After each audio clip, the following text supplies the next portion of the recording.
কক্সবাজারে আদালত প্রাঙ্গণে দুই পক্ষের মধ্যে ভয়াবহ গোলাগুলির ঘটনা ঘটেছে। এতে স্বেচ্ছাসেবক দল নেতাসহ 2 জন গুলিবিদ্ধ এবং অন্তত 5 জন আহত হয়।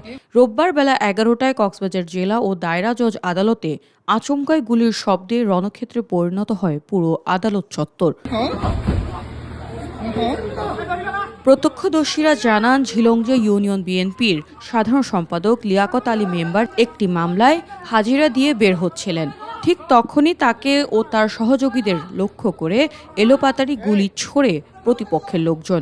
এতে মুহূর্তের মধ্যে আতঙ্ক ছড়িয়ে পড়ে চারদিকে। আমার স্বাস্থ্য ভাই একজন হয়েছে, আমাকে গুলি করার সময় ওর গায়ে লাগছে। আমার বাইরে আমাকে গুলি করতে আসছিল, ওই সময় আমার ভাই গুলিবিদ্ধ হয়েছে। আচ্ছা, আপনাদের পক্ষ থেকে ও অস্ত্র সহ ধরে ফেলছে। আমরা কোর্টে হাজিরা দিতে গেছি। না আমাদের পক্ষ থেকে এখানে গুলি করার কষ্টই আসে না। গোলাগুলির এই ঘটনায় স্বেচ্ছাসেবক দল নেতা মহিউদ্দিন ও রনি নামের 2 জন সরাসরি গুলিবিদ্ধ হন। আহতদের উদ্ধার করে দ্রুত কক্সবাজার জেলা সদর হাসপাতালে ভর্তি করা হয়। আমরা সবাই অতীতে তো এরকম হওয়ার কথা ছিল না, কখনো দেখি নাই, বা আজকে এরকম হওয়ার কথা ছিল না।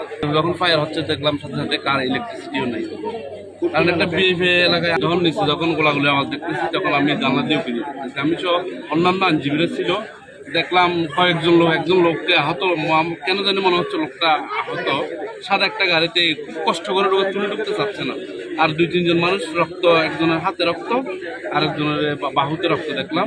পরবর্তীতে গাড়ি নিয়ে যখন কান দিয়ে চলে যাচ্ছে, ওই দিক দিয়ে এসপি অফিস থেকে ওরা পুলিশে গেছিল, হয়তো এসে পরে শুনতেছি 1 কি 2 জনকে গ্রেফতার। পরিস্থিতি নিয়ন্ত্রণে আনতে আদালত চত্বরে অতিরিক্ত পুলিশ মোতায়েন করা হয়েছে। এ ঘটনায় জড়িত সন্দেহে এরই মধ্যে 3 জনকে আটক করেছে পুলিশ। বন্দুক লইল